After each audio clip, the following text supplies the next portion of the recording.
high school, I lived with my mom and dad in a little town called Spanish Fort, Alabama. I think there was one blinking light.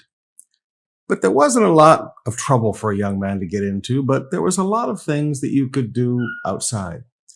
For instance, we had Mobile Bay right out in front of us. Just looking off the backyard, there's Mobile Bay. And there were three rivers that came down into Mobile Bay, if my memory serves me correctly. And we would get in flat-bottom boats and go up those rivers and go fishing. But it was always amazing to me how three rivers could come together and form something so much greater. Three rivers combining together came into Mobile Bay, which of course was salt water, and turned it brackish. Those three rivers coming in changed the environment. So on one side of the causeway, we would catch more seafood from a saltwater variety. And on the other side, we would catch smallmouth bass and freshwater fish. But it was amazing to me how three rivers coming together could change an environment.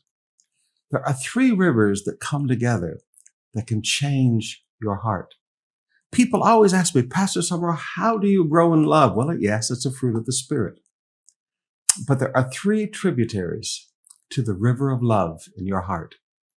In our devotional text today in 1 Timothy chapter 1, beginning with verse 5, Paul said, the purpose of my instruction is that all believers would be filled with love that comes from a pure heart, a clear conscience, and a genuine faith.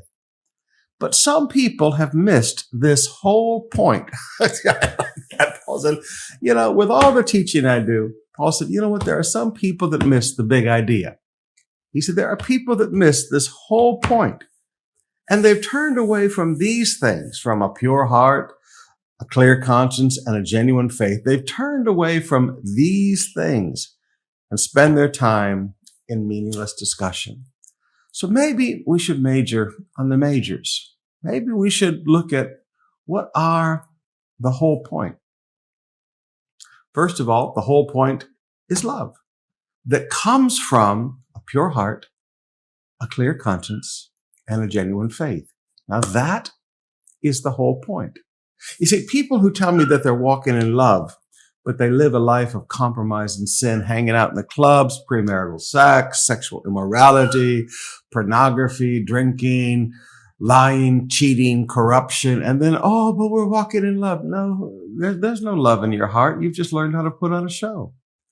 People who don't have a clear conscience, who live with a seared conscience. Have you ever noticed that there are some people that can steal? There are some people that can lie. There are some people that can go out and commit adultery.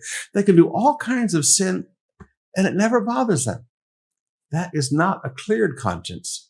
That is what Paul would call a seared conscience. It's like seared with a hot iron. It's just scar tissue. They don't feel anything anymore.